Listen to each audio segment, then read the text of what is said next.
ممبئی کے آرام باغ قبرستان میں جامن کے پیڑ کے سائے تلے رتن بائی عرف رتی نہیں بلکہ محبت کی ایک عظیم داستان دفن ہے۔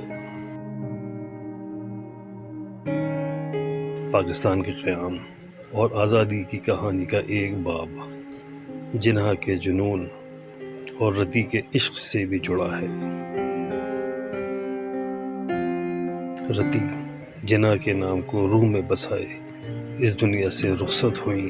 محمد علی جناح اور رتن بائی کا پیار بر صغیر کی تاریخ کی ایک انمول داستان ہے۔ جناح اور رتی کی شادی کو 100 سال سے زائد عرصہ ہو چکا، مگر اب بھی یہ موضوع مورخین کے لیے نہایت دلچسپی کا حامل ہے۔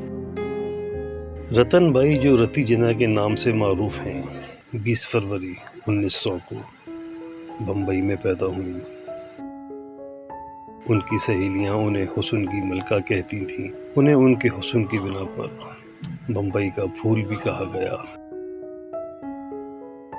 رتی کے والد سر ڈنشا پیٹٹ پارسی خاندان کے مشہور تاجر تھے۔ وہ قائد اعظم کے دوستوں میں سے بھی تھے۔ جناح اور رتی کی محبت کی یہ لطیف کہانی 1916 میں شروع ہوئی۔ جناح ڈنشا پیٹٹ کی فیملی کے ہمراہ دارجلنگ میں تھے۔ رتی کی عمر اس وقت 16 برس تھی۔ دارجلنگ کے سبزہ زاروں کا ماحول نہایت حسین تھا۔ ایسے میں جناح اور رتی نے ایک عمدہ وقت ساتھ گزارا۔ دارجلنگ میں رتی نے محمد علی جناح سے اظہار پسندیدگی کر دیا۔ جناح نے بھی اس کا مثبت جواب دیا۔ یوں دونوں میں ایک دلی تعلق قائم ہو گیا۔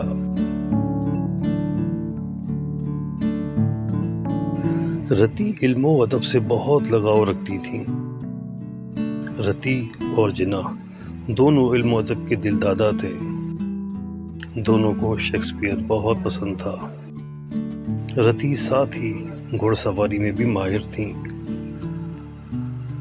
لیکن دوسری طرف ڈنشا پیٹٹ کو اس تعلق کی خبر ملی تو وہ اپنے دوست محمد علی جناح سے شدید ناراض ہو گئے۔ رتن بائی نے والد کی خفگی پر اپنی محبت کو ترجیح دی اور جناح سے ملنا ترک نہیں کیا۔ ڈنشا یہ معاملہ عدالت لے گئے۔ عدالت نے فیصلے میں کہا 20 فروری 1918 تک، یعنی جب تک رتن بائی 18 سال کی نہ ہو جائیں اس وقت تک وہ اپنی مرضی سے شادی نہیں کر سکتیں۔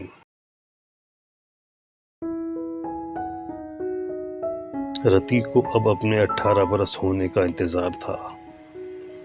18 اپریل 1918 کو رتی نے اسلام قبول کیا۔ ان کا نام مریم رکھا گیا۔ اگلے ہی روز وہ محمد علی جناح کی زوجیت میں آ گئیں۔ اس نکاح نامے کے مطابق مہر کی رقم 1000 روپے مقرر ہوئی، جبکہ محمد علی جناح نے اپنی دلہن کو 1.25 لاکھ روپے بطور تحفہ پیش کیے۔ کہتے ہیں پیار کرنے والوں کے لیے زندگی اتنی آسان نہیں ہوتی۔ ڈنشا اس معاملے کو پھر عدالت لے گئے۔ جناح پر لالچ اور بیٹی کے اغوا کے الزامات لگائے۔ تاہم عدالت میں رتی کے ایک جملے نے سارا کھیل ہی ختم کر دیا۔ رتی نے عدالت سے کہا جناح نے مجھے نہیں بلکہ میں نے جناح کو اغوا کیا ہے۔ بعد ازاں زندگی ہنسی خوشی گزرنے لگی۔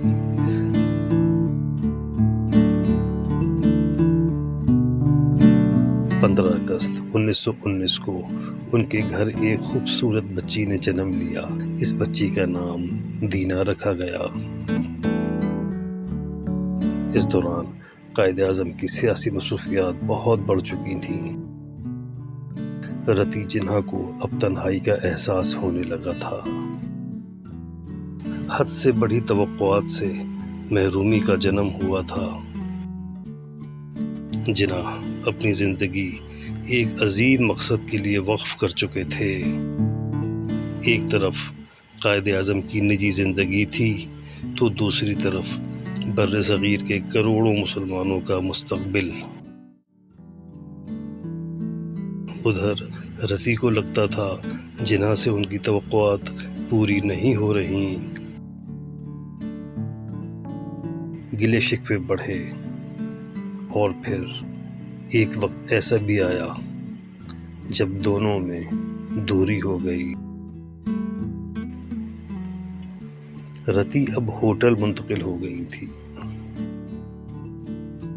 رتی جناح نے جن حالات کا سامنا کیا تھا اس سے ان کی صحت بہت متاثر ہوئی۔ اپنے آخری خطوط میں سے ایک میں انہوں نے جناح کو لکھا، میرے محبوب، کوشش کریں کہ مجھے ایک ایسے پھول کے طور پر یاد رکھیں جسے آپ نے چنا، نہ کہ ایسے پھول کے طور پر کہ جسے آپ نے روندا۔ 1928 میں ان کی طبیعت زیادہ بگڑی تو وہ علاج کے لیے پیرس چلی گئیں۔ جناح کو ہندوستان کے مسلمان اپنے نجات دہندہ کے طور پر دیکھنے لگے تھے۔ جناح زندگی کے ایک نازک دوراہے پر تھے۔ ایک طرف رتی کا درد تھا تو دوسری طرف کروڑوں انسان۔ 1928 میں رتی کی طبیعت زیادہ بگڑی تو وہ علاج کے لیے پیرس چلی گئیں۔ یہ وہ وقت تھا جب محمد علی جناح ان کی عیادت کے لیے پیرس جا پہنچے۔ یوں ایک طویل دوری کا خاتمہ ہوا، لیکن رتن بائی کی طبیعت اب سنبھل کر نہ دے رہی تھی۔ شادی کے 11ویں سال 20 فروری 1929 کو رتن بائی کا انتقال ہو گیا۔ کہتے ہیں یہ وہ موقع تھا جب قائد اعظم کو پہلی بار کسی نے روتے ہوئے دیکھا۔ رتن بائی نے صرف 29 برس کی عمر پائی۔ جناح کے ساتھ ان کا 11 سال ساتھ رہا۔